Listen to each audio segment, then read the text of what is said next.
29 years of signs, wonders, and miracles mula sa unang panalangin ng ating ginagalang mahal na Pastor Wildestrad Almeda. 29 years na tayo pinanghawakan ng ating pinakamamahal na Panginoon.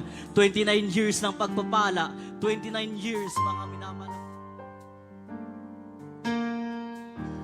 At andin mga naman, dumating ng mga sakit ng karamdaman. At napahingan kanina, mga sakit ng karamdaman na dumating sa kanilang buhay.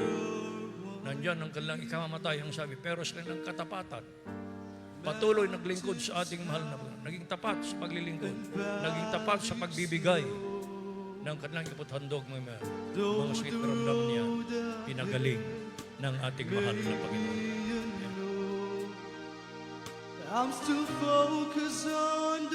Ano mga bagay na kamangha-mangha at dakilang bagay na ipapakita sa iyo ng ating mahal na Panginoon?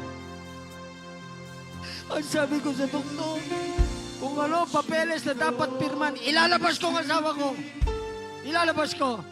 Nagagalit sila sa akin, basta pipirma ko, wala kayong sagutin. Ako ang mananagot. Alam niyo mga kapatid, hinihila ko yung stretch. Nagpapuri ako sa mga Panginoon. Paghiga niya sa kama, may tubig doon. Nanalangin ako, lungkod ako, malamang inupupunta ko sa Diyos. Nung marinig ng mahal na Panginoon, napupunta ako sa DCME. Gumalaw ng gumalaw si Sister Sat. Pinuhay ng Diyos. Praise the Lord. Lalakip sa iyo ang kapangyarihan. Sabi ng John chapter 1 verse 12, lahat ng mga nagsitanggap sa Kanya at tatanggap sa ating mahal na Panginoon, bibigyan niya ng kapangyarihan. I give them power. Noon, dahil tayo nung araw, mga minamahal, nandoon tayo sa mga gawain natin, sa mga gawain, hindi kaya-aya, hindi kalugod-lugod, mga minamahal. Ngunit hinanap mo ang ating mahal na Panginoon, hinanap mo ang ating dakilang Diyos, may dalang kaligtasan. Amen? Everybody say, praise the Lord. Pero, habang umaawit ang ating mga awit mo na ako, umilos ang presensya ng ating dakilang Diyos. Umiyak, mga minamahal. Sila hindi umiyak, minamahal, na puspos ng kalungkutan, kundi yan po yung puspos ng kagalakan. Hindi mo kayang ipaliwanag. Ang higit na pangako ng Diyos, spiritual, lahat ng mga sasampalataya, lahat ng mga naniniwala at maniniwala, tatalikod sa kasalanan at susunod sa kalooban ng ating mahal na Panginoon, merong langit at buhay na walang hanggan.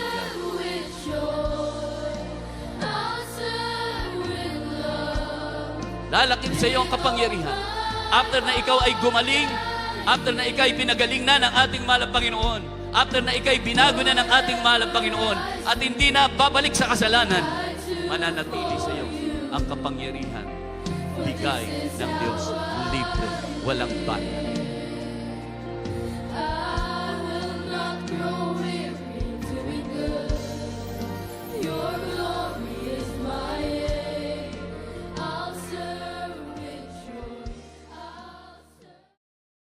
For 29 years, mga minamahal, na pinakita ng ating dakilang Diyos na buhay, mga himala, mga minamahal, na ginawa ng ating pinakamamahal na Jesus, mga minamahal. Bagamat minsan may pagsubok, mga minamahal, ngunit salamat sa ating dakilang Diyos, nandyan lagi ang kanyang habag, mga minamahal, na nandito pa rin tayo, nakatayo, mga minamahal. More than yesterday, I need you, Lord.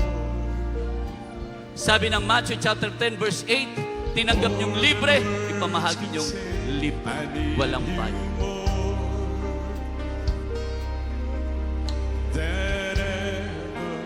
At bukod sa kinula, mayroon po siya ng sakit na psoriasis. Pinagaling, lumabas daw po yung kulam sa kanyang katawan. Pinagaling ng mahal na Panginoon. Gaano kabuti ang mahal na Panginoon? I need you more. Ang sakit ko po ay diabetic. More than yesterday, I need you, Pinisunan ako. Lumalaman yung pagkaramdam ko. more than words can say. I need you. Sapagat yung kanya pong balakang, mga minamahal, ay nilagyan po ng bakal, mga minamahal. Pero sa kanyang pagpapasalamat sa mahal na Panginoon, yung kanyang karamdaman, mga minamahal, sa kanyang pagkaramdam kanya ay pinagaang na siya ng ating pinakamamahal na Panginoon. More than the air